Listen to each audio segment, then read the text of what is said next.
Hello, good morning mga kapisda. Welcome to Jerry's Aquatics. Okay mga kapisda, for today's video at dahil Sunday na naman, so yan, maaga akong nagbukas. Then, medyo marami-rami kasi akong lilinisin. Nakasanayan ko na rin na every Sunday nagwa-water change. Tulad dito sa 75 gallon natin na merong arowana. So yan, kung mapapansin nyo, malinaw pa naman yung tubig niya.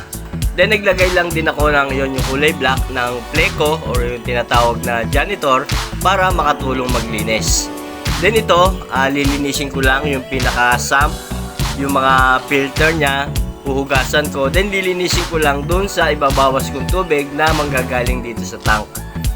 Then dito din yung 50 gallon na merong flower horn. So yan, mapapansin nyo medyo malumot kasi hindi ko malagyan ng Pleco dahil inaatake nitong flower horn. So ang gagawin ko lang din dito, lilinisin ko itong mga filter na nasa sump at huhugasan ko lang din dun sa tubig na ibabawas ko dun sa pinaka tank nya. Then water change ko lang ng mga 30%. Then dito din sa 75 gallon na merong mga lamang fancy goldfish. So yan, meron dyan mga blackmore, ping pong goldfish at red cap. Ganun din yung filter nya, huhugasan ko lang din dun sa tubig na ibabawas ko. Kahit mga 30% lang. Tandaan nyo lang, basta every week, sanayin nyo na rin na mag-water change ng kahit mga 20% lang or 50% para laging malinis yung tubig natin sa aquarium. Then dito naman sa mga tank natin sa loob, pagpasok nyo, makikita nyo dito may mga 10 gallon, then 5 gallon. Yung iba nyan wala pang laman. Pero ito yung nasa ibaba, 15 gallon, meron ng mga gapi. So yan, may mga EBM na gapi. Then dito, yung rack natin ng 15 gallon, nakompleto ko na, may mga laman na silang lahat. So yan, kahit dito sa ibaba, yung mga tetra, mga bagong dating na tetra. Dito, meron tayong mga danyos, yan, molly, may mga kohako, swordtail, showa swordtail, meron din mga barb. Then ito halo-halo yung mga tetra. Then ito merong angel fish. At dito may nakalagay ako sa 15 gallon na mga goldfish. Kumbaga bala ko ilipat na to kasi medyo maliit yung lagayan nila. Nasa 15 pieces yung goldfish dito. Kaya yan, medyo masikip sila. Siguro ilipat ko kahit sa mga 20 gallon. Pero meron naman ako mga filter dyan. Then dito nga sa ibaba, nandito yung mga glowfish tetra na kakadating lang.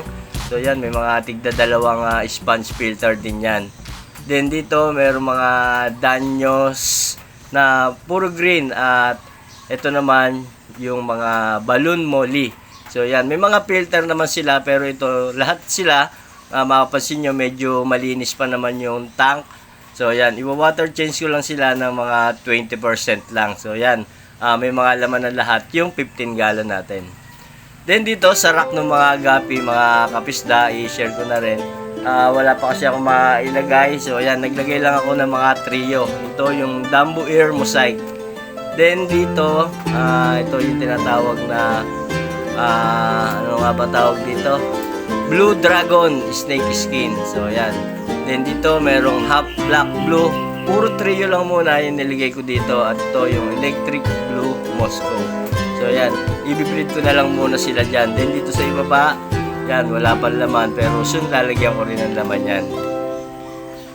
Then mga kapisda, dito naman sa pagpasok nyo sa pinakaloob, meron din tayo. Nandito yung cube tank natin. So yan, ito, napakalilinis pa yan. Pero papalitan ko rin ng tubig yan, mga 20% lang. And guys, share ko lang din sa inyo to. Dito kasi sa likod ng shop, meron akong hinuhukay.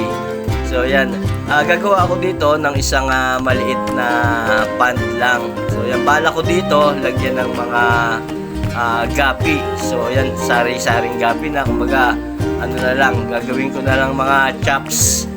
At ito hindi ko pa masyadong matapos kasi medyo busy pa.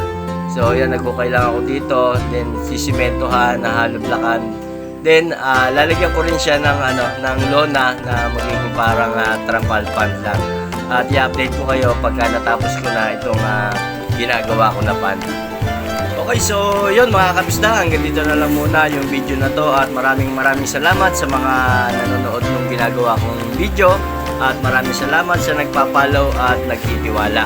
So yun mga kapisda, hanggat maaga magwa-water change na muna ako. And kung may mga tanong pa kayo about peacekeeping ay mag-comment lang kayo dyan at sasagutin ko din yan batay sa napag-aralan at na-experience ko na din. Okay mga kapisda, happy peacekeeping!